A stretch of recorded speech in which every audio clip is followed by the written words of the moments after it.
was born in Ghana, and Ghana is in West Africa, as I said, and then I grew up over there. I did most of my schooling in Ghana. Mostly I want to help people. My life is I always want to give back to, community. Had it not been this uniform, I wouldn't have been accepted the way I am being accepted, in the community. And then I try as much as possible to give,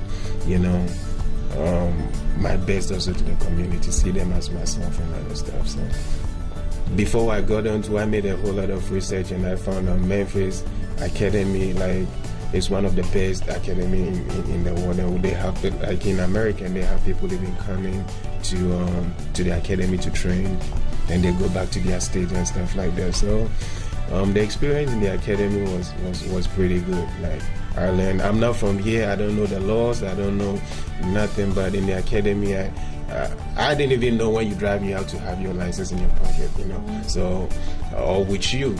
But, I'm gonna do my best, work hard, and then give all out. So at least I will be seen. And then the kind of training they give me, I'll make sure I pass it on to. But I will make sure I'll be the first immigrant, or the first. I don't know the history, but I'll say I'll be the first African, like Ghana, to get to a position in it. Well, I'm from New Jersey. I'm Puerto Rican Dominican. Come from a big Spanish family.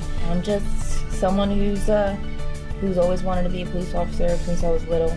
I used to try my mom's police uniform when I was like 6 years old. I'd be running around the house with a shirt on, and I always knew this is something that I wanted to do. I would always be busy with jobs or colleges, and when I was 29 years old, I was just like, you know what?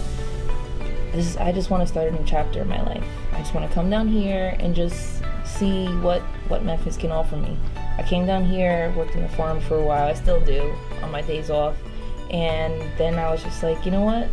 They told me that MPD was hiring, so I figured, I would love to try for MPD, and here I am. I always like Memphis because of the culture here and everything that the city has to offer as far as things like Beale Street and just the department in itself. In the training academy, at first I was nervous, as I'm sure a lot of people are usually before they go into training academy, what to expect, because you see things on TV and movies and you're just like, is it going to be like that? I learned a lot. I definitely learned a lot. Physical training was good too, because to be in shape, to be in this job, you definitely have to be in shape as well. So it was great. It was. I woke up every morning not tired because I was so excited to go to the academy. And usually I'm not a morning person, but when I finally love something that I do, I don't mind doing it. Just like waking up for work, I love that. I'm excited. I can't wait to go to work because I just definitely love being a police officer. This is just always what I wanted to do. All the FTOs I've had so far, they're awesome. Even when we're in the car, I'm always asking questions. They're always, answering those questions. They're definitely always keeping me in the know as far as what it comes to police work. I'm definitely out there. No regrets, absolutely not. The only regret I have is I didn't join MPD sooner. That's the only regret that I have. I would love to join the Mounted Police Department because I live on a farm with all these horses and everything. So that's just something that I always wanted to do. It's kind of my love for police work, my love for horses, and that would be something that I would like to do. I got to the point in my life that I wanted to do something that would make my kids proud. Anybody can do things to better themselves. And I wanted my kids to be able to look at me and go, my dad's a police officer, something they could take pride in too, as much as I was taking pride in it. Between the jobs that I was set up for, the aviation industry and stuff like that, I was, there's not very many job opportunities in that field to stay in Memphis, and relocation to me wasn't an option because I don't want to be away from my kids, and I didn't want to uproot my kids the same way that I was uprooted as a child. FTOs, they're great. They're fantastic. They're above all, they're patient, but they'll still look out for your safety.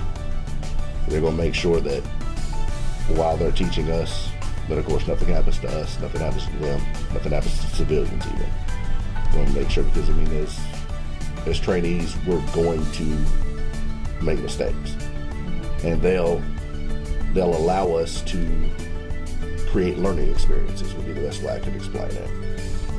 Most recently, a couple of weeks ago, we were the first ones on scene with a gentleman that actually had a machete, and that was real intense and really, really fast. He, fortunately, shortly after we arrived on scene and we gave him commands to drop the weapons, used appropriate force, of course, he complied with that portion, but then he wanted to struggle whenever we got to the point of wanting to handcuff. But there again, going back to the training, it all worked out okay. We ended up taking him into custody. He didn't get severely hurt. We didn't get hurt. Everybody went home safe. Helping people. And just being able to see the gratitude in their faces, whether it's expressed or not, just the look of relief on a person's face when you show up on the scene and they're like, oh, thank God you're here. It's going to be okay now. That's worth more than any money, any accolade, or anything could ever do to me. Join the best in blue. Visit joinmpd.com.